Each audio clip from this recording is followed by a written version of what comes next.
Hello friends, welcome to our channel. और जैसा कि हमने प्रीवियस वीडियो में देखा था क्लास के बारे में, तो ये उसके आगे मैं कंस्ट्रक्टर के बारे में बताने वाला हूँ। तो अगर आपने प्रीवियस क्लास नहीं देखा तो वो आप प्रीवियस वीडियो में जाके पहले क्लास के बारे में देखिए, तब आपको ये वीडियो ज़्यादा क्लियर हो पाएगा। तो फ्रेंड्स चालू करते हैं। कंस्ट्रक्टर होता क्या है वो समझ लेते हैं। इसमें बेसिकली हम जो नाम से क्लास डिफाइन किए रहते हैं वही नाम से हम मेथड एज इट इज़ रखते हैं। तो क्या होता है, जब भी हम ऑब्जेक्ट क्रिएट करते हैं तो बाय डिफ़ॉल्ट उसके अंदर जो भी कंटेंट या जो भी इंस्ट्रक्शन रहते हैं वो एक्सिक्यूट हो जाते हैं। तो मैं डायरेक्टली आपके सामने एक एग्जांपल रखता हूँ, आपको उससे ज़्यादा क्लियर हो जाएगा।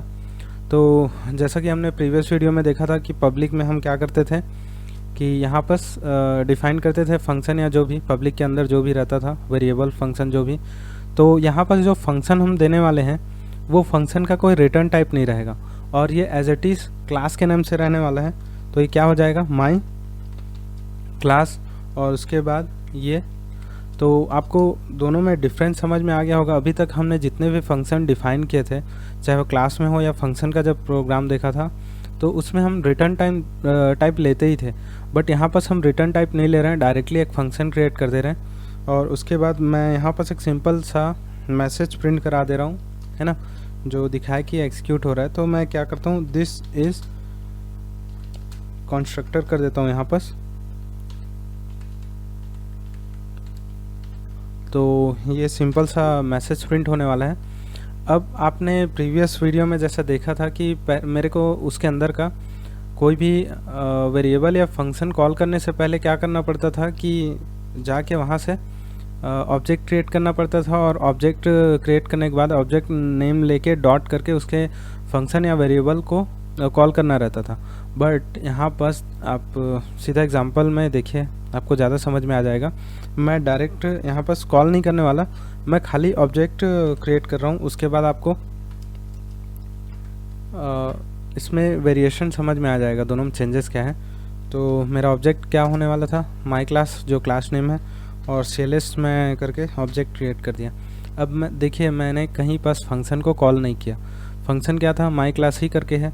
तो मैं बिल्ड करके देखता हूँ, और ये आपके सामने आउटपुट है। इससे आपको समझ में आ गया होगा कि ये कंस्ट्रक्टर कैसे काम करता है, कि डायरेक्टली जिस नाम से हमारा क्लास नेम है उसी नाम से ही हम फंक्शन बना देते हैं, जिसका रिटर्न टाइप नहीं रहेगा कोई सा। तो बाय डिफ़ॉल्ट जब हम ऑब्जेक्ट क्रिएट करते हैं तो वो फंक्शन को वो एग्जीक्यूट कर देता है बिना कॉल किए, है ना। बाय डिफ़ॉल्ट वो एग्जीक्यूट हो जाता है। तो उसके बाद मैं आपको एक चीज़ और बताने वाला था इसके बारे में। हमारे ऑब्जेक्ट क्रिएट करने का बेनिफिट मैं बताने वाला था आपको। तो उसमें हम ये कर सकते हैं, बाकी जो इसके अलावा भी फंक्शन डिफ़ाइन कर सकते हैं। ये वाला जो फंक्शन था वो क्या कर रहा था कि जब वो आ रहा था, है ना, जब बाय डिफ़ॉल्ट हम ऑब्जेक्ट क्रिएट कर रहे थे तो एक्सिक्यूट कर देता था। बट इसके अलावा भी हम क्या कर सकते हैं, कुछ फंक्शन और डिफ़ाइन कर सकते हैं। तो वो कैसे हो जाएगा, फ़न करके ही मैं फंक्शन बना देता हूँ, और इसके अंदर मैं रखता हूँ मतलब कोई पैरामीटर मैं नहीं ले रहा हूँ अभी फ़िलहाल। और इसके अंदर भी मैं कुछ प्रिंट करा दे रहा हूँ, सी आउट, और दिस इज फंक्शन, है ना।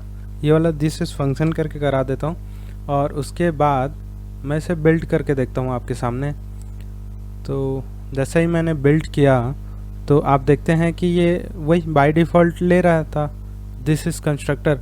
अब मेरे को वो वाला फंक्शन यूज़ करने के लिए क्या करना पड़ेगा, यहाँ पर मैं /n ले लेता हूँ, नहीं तो वो मैसेज जो भी प्रिंट होगा वो चिपक जाएगा आपस। ओके, यहाँ से /n कर दिया। तो यहाँ से कॉल कैसे करते थे अपन, CLS.fun, है ना। ये फंक्शन हम सिंपल कॉल कर दिए यहाँ से, और ये हो जाता था।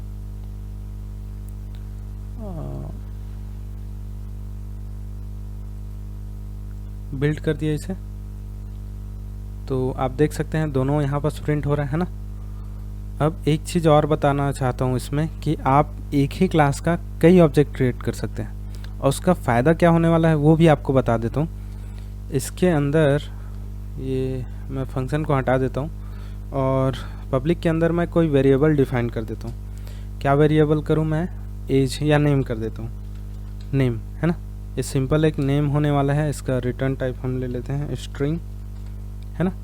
ये स्ट्रिंग करके एक हमारा वेरिएबल है, सॉरी स्ट्रिंग टाइप का हमारे पास नेम नाम का वेरिएबल है ना।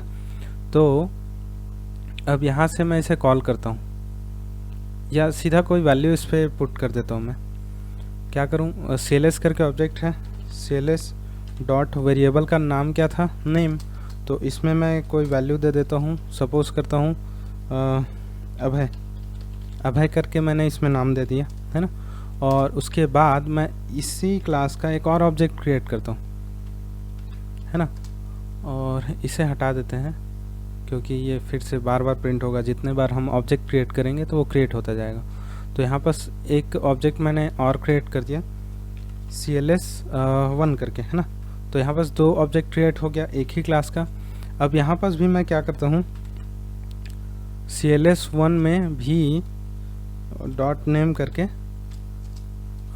मैं कोई वैल्यू पुट कर देता हूँ। तो यहाँ पास क्या हो जाएगा, देव, है ना। देव करके मैंने यहाँ पास नेम दे दिया। तो आप देख सकते हैं 2 ऑब्जेक्ट क्रिएट हुए हैं एक ही क्लास के और दोनों में मैंने अलग अलग असाइन किया है। अब मैं दोनों को प्रिंट करता हूँ कि क्या आता है।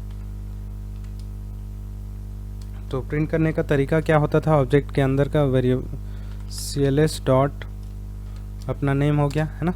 और उसके बाद इसे नेक्स्ट लाइन के लिए हम क्या कर लेते हैं, सॉरी नेक्स्ट लाइन के लिए /n हो जाता है ना।